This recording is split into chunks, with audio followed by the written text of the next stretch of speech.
Hey mga kabay, tara samahan niyo po ako, samahan niyo po kaming mag-dumpster dive today. Alright, can't wait!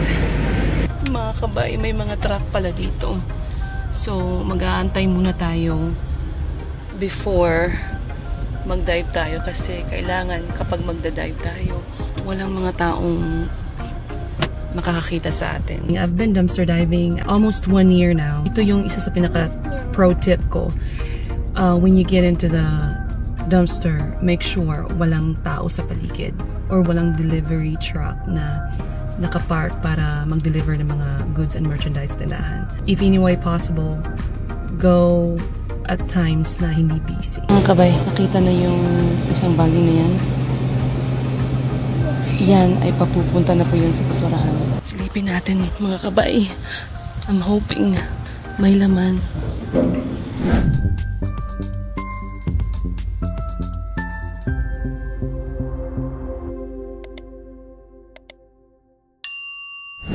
Hey mga kabay, tara samahan niyo po ako, samahan niyo po kaming mag-dumpster dive today. Titingnan natin si Mr. Ben kung meron ba siyang laman.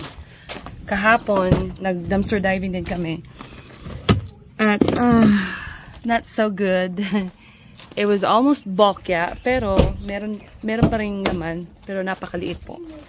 So, today, since malapit lang yung tindahan na i-dumpster dive natin, i-check natin, puntahan natin at i-check din natin kung meron bang laman.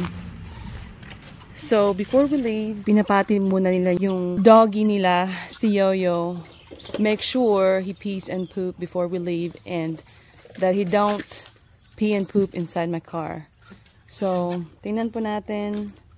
I'm excited po kung ano ang... Oh, lapit ka, Mommy!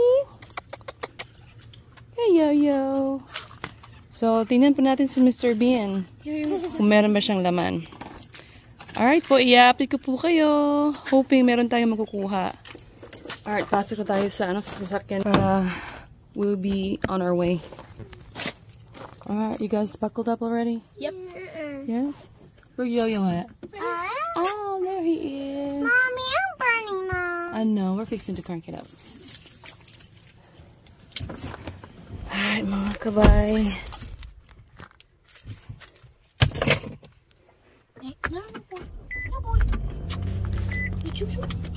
Mga kabay, talagang napakainit dito. Ang init-init dito and papa-September na. Almost fall season but still so hot. It is currently 86 degrees po. But actually it's not so hot compared, you know, from the last few days kasi talagang super init.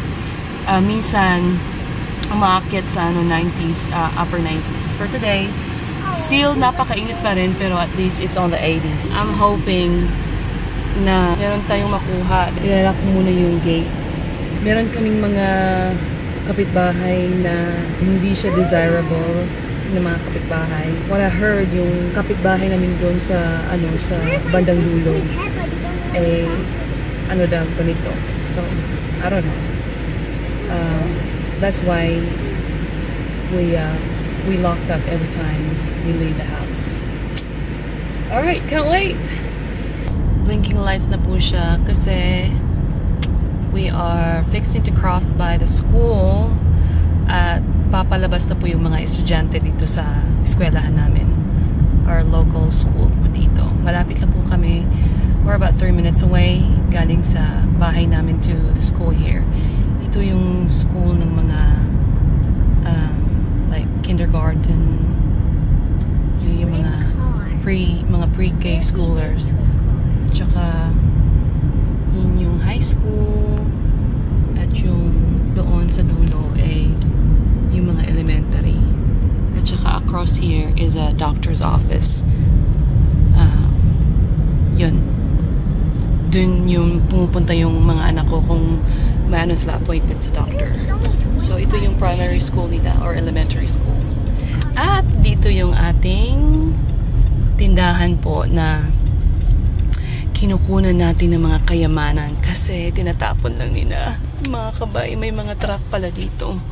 So, mag-aantay muna tayo before mag-dive tayo kasi kailangan kapag magda-dive tayo, walang mga taong makakakita sa atin. I've been dumpster diving almost 1 year now. Ito yung isa sa pinaka pro tip ko. When you get into the dumpster, make sure walang tao sa paligid. At least, for the most part, walang tao. Or walang truck, walang delivery truck na nakapark para mag-deliver ng mga goods and merchandise tindahan. If any way possible, go at times na hindi busy. Yung hindi masyadong maraming tao. So, I'm hoping these trucks will go away pretty soon. So, habang nag-aantay po kami na umalis at saka sumibat yung mga truck, eh, pupunta muna kami sa sa tindahan, magpalamig kasi napakainit dito sa car. And, i-update ko po kayo. Alright. So, nandito na kami sa sa tindahan. Just strolling around. Maybe we can find some goodies in here too. Dito tayo, guys. So, ito yung tindahan namin na kinukuha namin ng mga ng mga goodies galing sa sa basurahan. Ito po yung loob ng tindahan. Actually po, sa lahat ng mga tindahan na dinadamster dive ko, eh, ito po yung tindahan na pinaka-the best. Kasi sila po ang nagbabasura ng pinakamarami. So, talagang paborito kong tindahan na to. On top of that, malapit din po sa bahay namin. Talagang mga 5 minutes lang po ang distansya. So, you see here, don't have. Tsaka yung puppy din sama-sama namin. So, we'll see.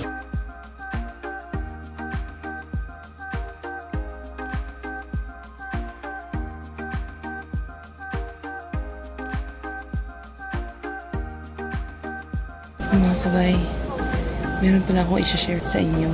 Pagpasok namin sa sa tindahan, ito yung nakita namin. Papakita ko sa inyo. Mga kabay, nakita na yung isang bagay na yan. Yan ay papupunta na po yun sa basurahan. So, sigurado po yan idadamta po yan. So, I'm hoping sometime today. So, kung hindi natin makukuha ngayon today, sigurado po yung bukas. Bukas po ay ipabasura nila yan. Yung lahat po, yung cart na yan. So, excited po ako makuha yan. Okay, so, actually, silipin din natin yung basurahan today. Kung walang laman, siguradong babalik tayo tomorrow para makuha lahat. Yan po. Okay, so I think umalis na yung isang truck. Silipin na po natin. Bye. Sisilipin na po natin yung yung dumpster. Kasi yung driver ng truck nito, Chips Doritos, is just working inside. So, titingnan po natin.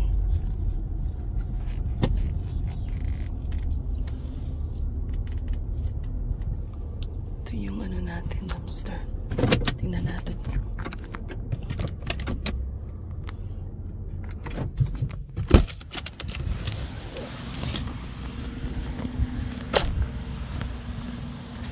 Silipin natin, mga kabay. I'm hoping may laman. They just emptied it, mga kabay. Walang laman.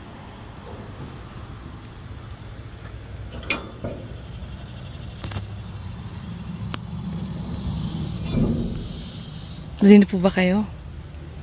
Ta-da-da! May isang bag. Kapipick up lang po ng dumpster truck dito. Ito po yung another reality po. Talagang bokeh tayo today. Kasi walang-wala po. Empty yung dumpster natin. So, pero good thing po. Yung cart na pinark nila doon sa loob ay papupunta na po yun sa dumpster. So sigurado, bukas, babalik tayo. Kasi, I'm pretty sure na mapupunta yun sa dumpster. At tsaka kukunin natin isang baggy po ng mga good stuff doon sa loob ng baggy. So, mga kabay, kahit bokya tayo, remember what I told you, even if there's nothing, kailangang hindi sumuko. You don't quit kasi those dumpsters are bound to have something. So, kailangan persistent tayo. So, kung wala ngayon, maybe bukas meron. Kung walang laman bukas, babalik naman sa susunod na bukas. So, ganyan po talaga ang reality ng maraming salamat po sa inyong pagpapanood. I just thought I'd take you a tour sa tindahan na pinukuhaan ko po ng ating mga diving stuff. So, thank you so much, mga kabay. Hanggang sa susunod po. God bless po. Ingat po kayo until next episode. Bye! Bye-bye, Yaya.